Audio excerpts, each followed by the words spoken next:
ఒకసారి ఉండవల్లి కృష్ణా కరకట్ట మీద ఉన్న చంద్రబాబు నాయుడు తన నివాసం నుంచి భారీ ర్యాలీగా భారీ ఎత్తున అక్కడ చేరుకున్న అభిమానుల నినాదాల మధ్య అక్కడి నుంచి బయలుదేరారు. మంగళగిరి పార్టీ ఆఫీస్కి ఆయన మరి కాసేపట్లో చేరుకునే అవకాశం ఉంటుంది. సో ఈ ర్యాలీ మంగళగిరి పార్టీ ఆఫీస్కి వెళ్ళాలంటే కనీసం గంటసేపు పట్టే అవకాశం ఉంటుంది. ఎందుకంటే అంత భారీ ఎత్తున జనమంతా కూడా కృష్ణానది కరకట్ట అంటే చంద్రబాబు నాయుడు నివాసానికి వెళ్ళే కరకట్ట మొత్తం కూడా కార్యకర్తలతో నిండిపోయిన దృశ్యాలన్నీ కూడా చూస్తున్నాం. చంద్రబాబు ముఖంలో కూడా చాలా సంతోషం కనిపిస్తోంది, చాలా ఉల్లాసంగా కనిపిస్తున్నారు.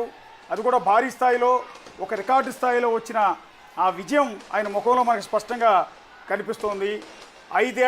ఐదేళ్ల కష్టం తర్వాత తిరిగి ఆ పార్టీ అధికారంలోకి రాబోతోంది. ఈ నేపథ్యంలో చంద్రబాబు నాయుడు ముఖంలో చాలా సంతోషం కనిపిస్తోంది క్లియర్గా. అందుకనే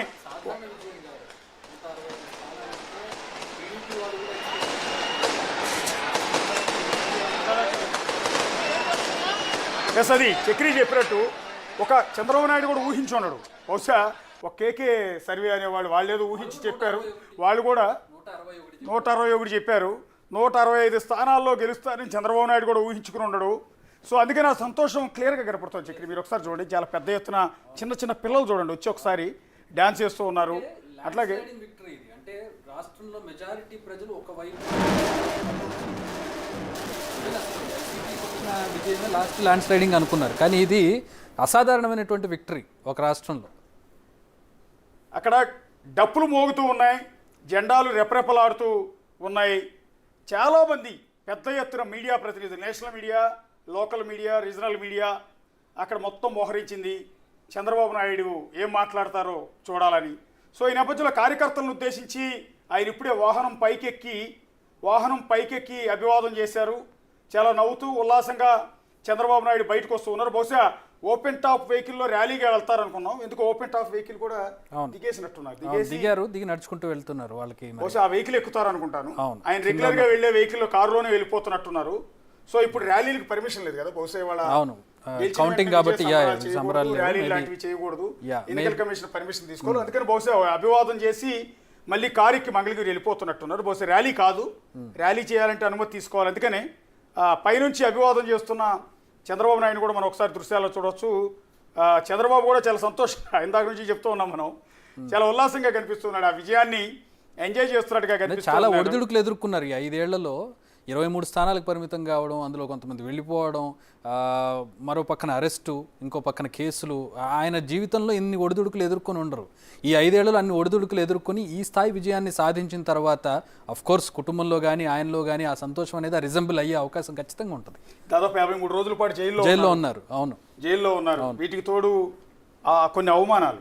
ఒక ప్రెస్ మీట్ మీకు గుర్తుండి ఉంటుంది, ఏడ్చారు. మంగళగిరి అదే పార్టీ జాతీయ కార్యాలయం లోపలికి వచ్చి చిన్నపిల్లాడు మాదిరిగా 3 సార్లు సీఎంగా పనిచేసిన వ్యక్తి, 3 సార్లు సీఎంగా పనిచేసిన వ్యక్తి, 40 ఏళ్ల రాజకీయ అనుభవం ఉన్న వ్యక్తి, దాదాపు 75 ఏళ్ల వయసు ఉన్న వ్యక్తి బోర్ను ఏడ్చారు.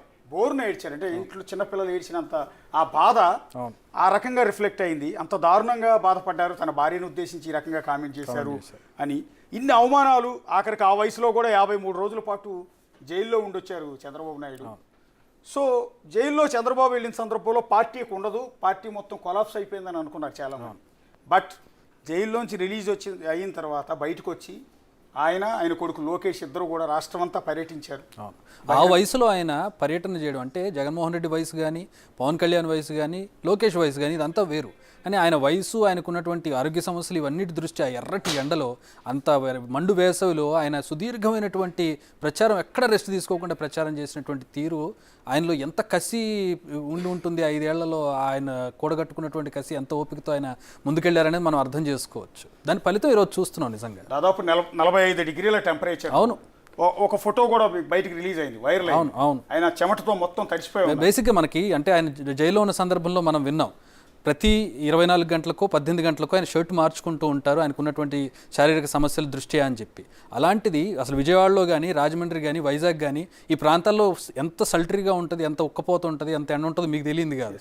సో ఆ సందర్భంలో ఆయన బయట అలా తిరుగుతూ ప్రచారం చేస్తూ ఆ ఆరోగ్య సంస్థతో వెళ్ళడం అనేది నిజంగా ఛాలెంజ్.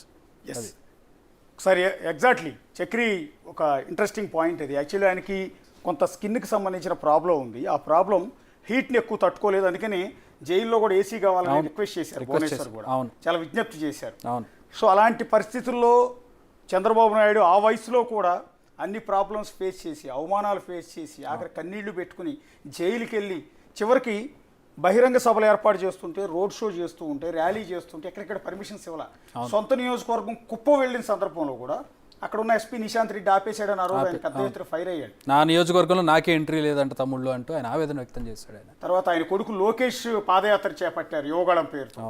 పాదయాత్రకు అడుగడుగున అడ్డంకులు, ఆఖరికి మాట్లాడుతుంటే మైకు లాక్కున్న పరిస్థితి, నడుస్తుంటే వాహనాన్ని ఆపేసిన పరిస్థితి, కార్యకర్తలు రాకుండా ఉన్న పరిస్థితి. ఈ విధంగా ఒక తండ్రి కొడుకులు ఒక రాజకీయాల్లో దేశంలో ఇంతటి దారుణ ఘోర పరాభవాలు ఫేస్ చేసి వాటిల్లోంచి ఆ కష్టంలోంచి మళ్ళీ కష్టాలు పడుతూ పార్టీ నిలబెట్టుకుని